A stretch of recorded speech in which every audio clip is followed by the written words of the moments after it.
Hello, and welcome to the course of U.S. History. I am your host, Mr. Samuelson.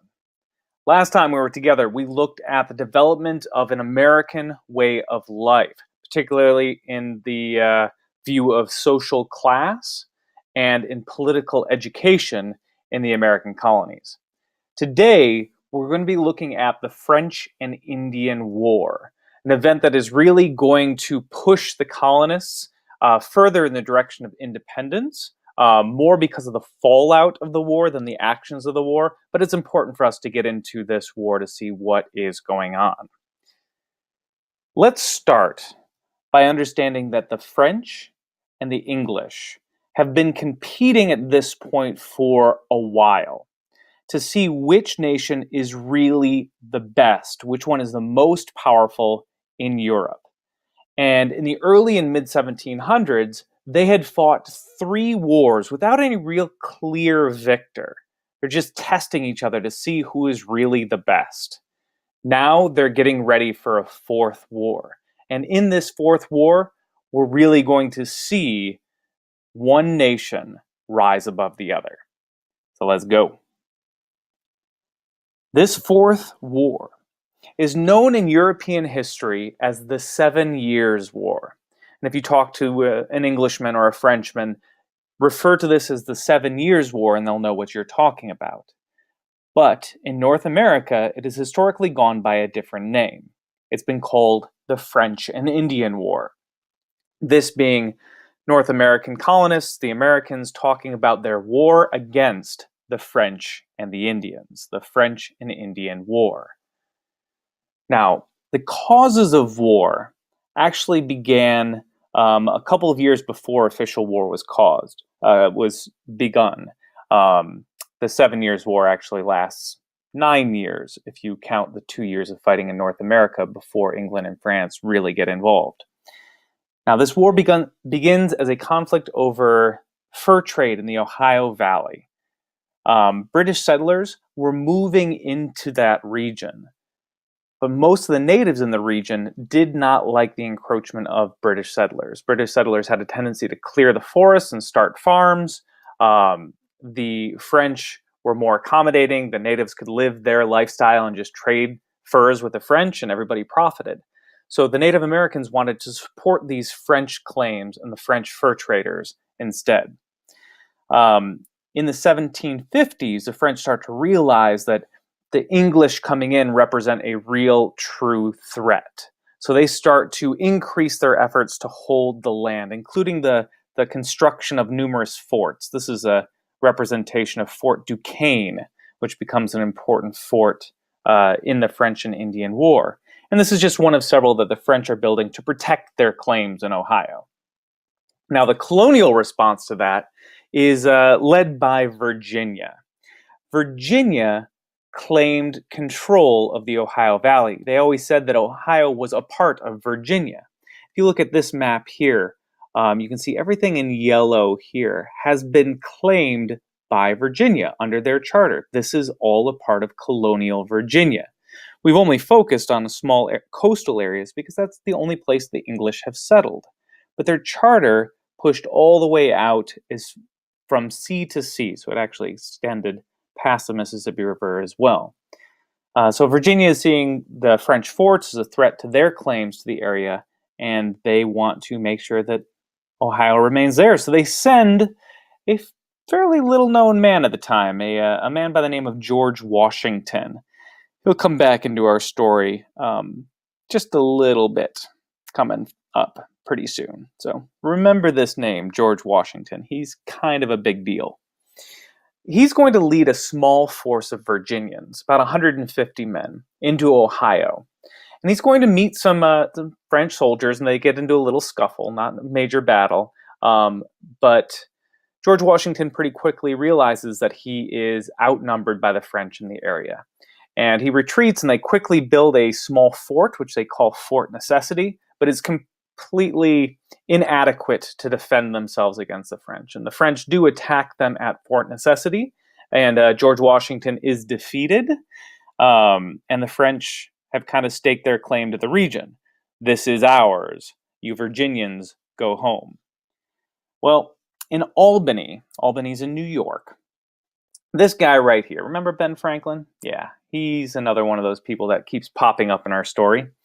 Uh, the colonies meet and they say, this is a real threat. What the French are doing, we have colonial claims out there, and the only way we, the American colonies, can defend ourselves is by having a united local government. We can't always rely on the British to respond to every issue because the British are just too far away. We need to unite here at home. So he gathers the colonies together to do so, and they fail to unite. They have too many different issues. Ben Franklin, you've been awesome in almost everything that you've done in your life, but you just can't unite the colonies at this time. So the colonies remain very disunited. They're not going to be able to solve these problems with the French by themselves. Instead, they are going to need Big Daddy, the Great Britain, to come in and help them out. So the British response, they do send an army and they do start to fight against the French. But the British are losing this war. They are not doing very well. And after a number of early losses, including one where they tried to seize Fort Duquesne, and we have General Braddock here leading a whole bunch of red-coated soldiers in the middle of the woods. George Washington is telling him, hey, we should probably fight a different way. This isn't the clear fields of Europe. We're fighting in the middle of forests here. We might want to not, just walk in straight lines. General Braddock doesn't listen. That goes very poorly for him. He is killed in that battle, and the French do quite a number on his army. So William Pitt takes over and develops a new plan. Instead of losing the war, his plan is to try something else. They're going to try winning. And he does pretty well. By 1759, we're about 4 years into fighting, 2 years into the British really being involved, Great Britain is winning.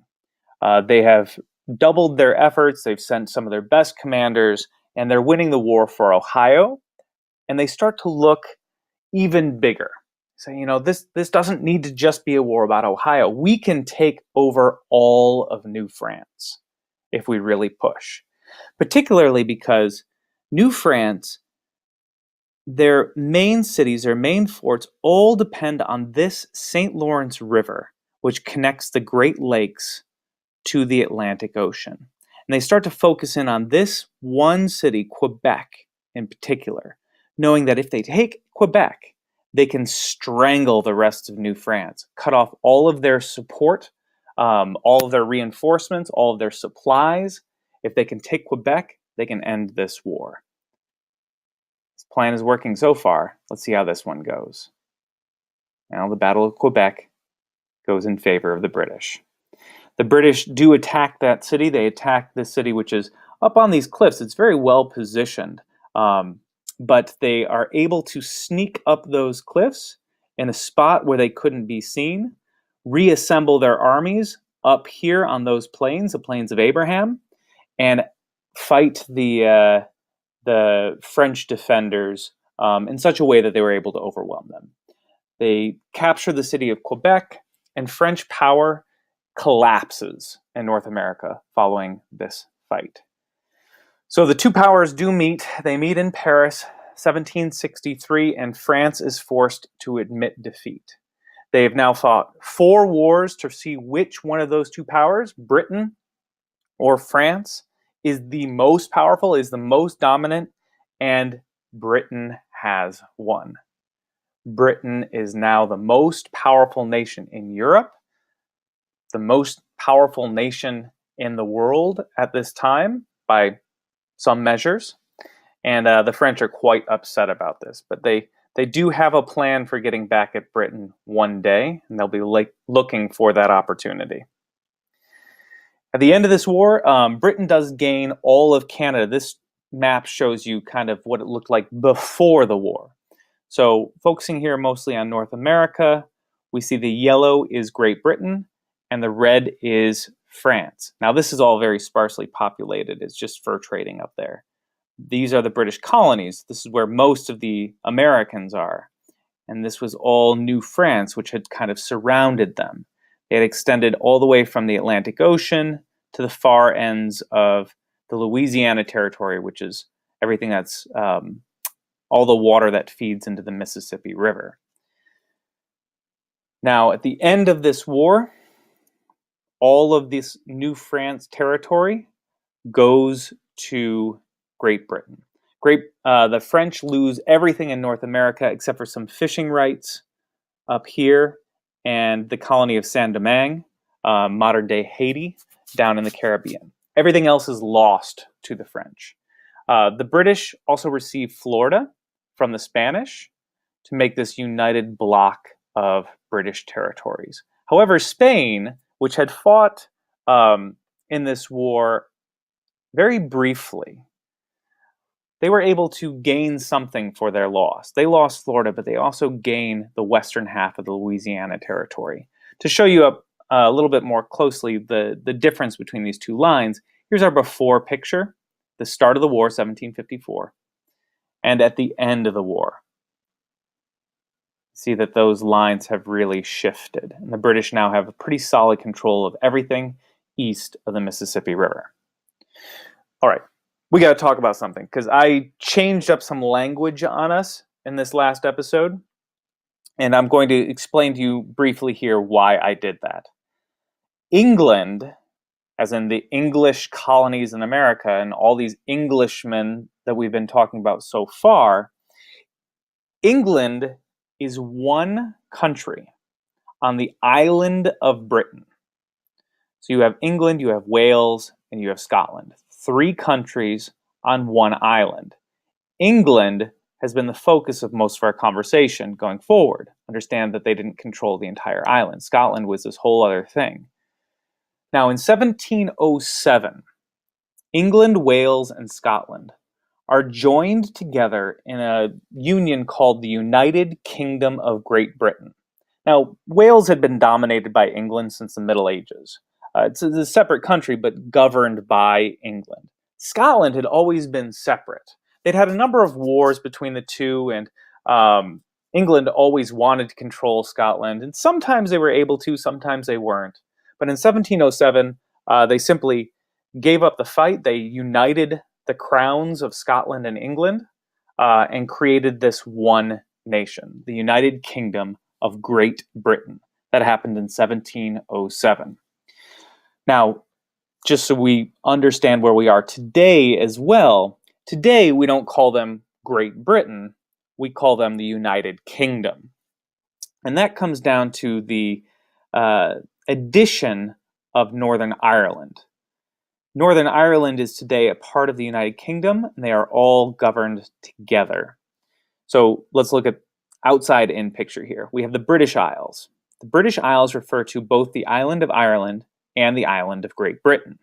The island of Great Britain includes Scotland, England, and Wales. The modern United Kingdom includes part of the island of Ireland, which is a part of the UK, and governed and falls into the block of England, Wales, Scotland, and Northern Ireland to form the UK. Ireland itself, the Republic of Ireland, is a separate country ruled independently today. However, Ireland was once also a part of this United Kingdom, at which point it was called the United Kingdom of Great Britain and Ireland. I know that can be confusing. I just wanted to explain a little bit about why the name change has occurred, because going forward in this series, I'm going to be referring to what I had been saying as the English as the British, because we have this addition of Scotland to Great Britain now. So the British and the English are very similar historically in this vein. Just understand that once Scotland gets thrown in the mix, they start calling themselves Great Britain.